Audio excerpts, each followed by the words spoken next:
Welcome back to Paymax Tactical Guides. Today we're going to be talking about the install of the anti-walk pin set, a $10 upgrade that is really invaluable. First thing you're going to see is when you open your package, you're going to have these parts.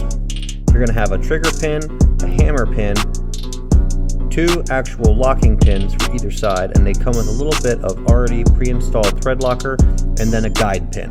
Included in the package as well is going to be two Allen screws, so you can do the entire kit super simple and easy, and it takes less than 5 minutes.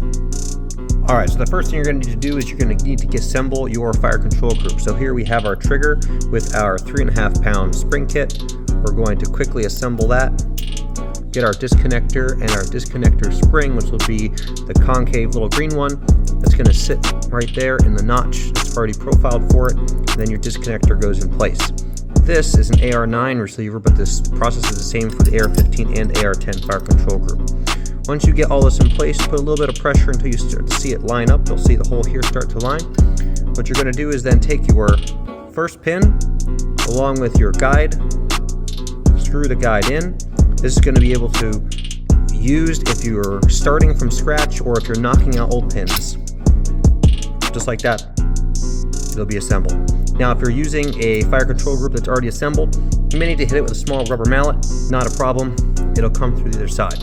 Now, let's get our hammer installed. All right, hammer and hammer spring. Again, this is our 3.5 pound spring kit that we're utilizing.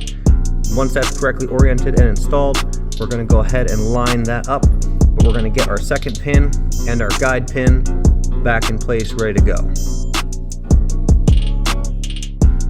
Again, this is really easy to do if your fire control group is already installed on a pre-existing platform. You're not building from scratch.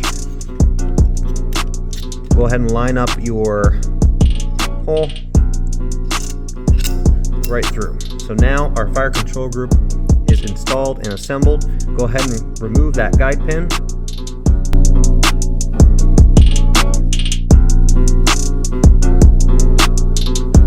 All right, so last step, super easy. You're going to see there's already thread locker already attached to this to prevent them from walking out. What you're going to do is go ahead and start each one of those with the provided Allen keys until you get them snug. Once they're snug, then we'll worry about tightening them down.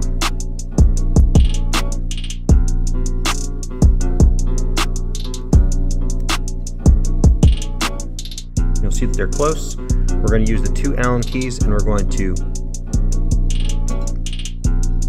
counter torque.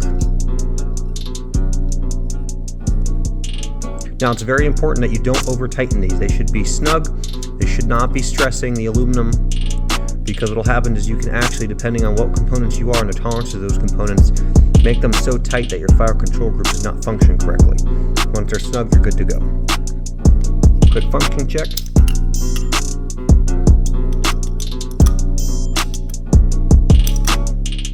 And we're good to go.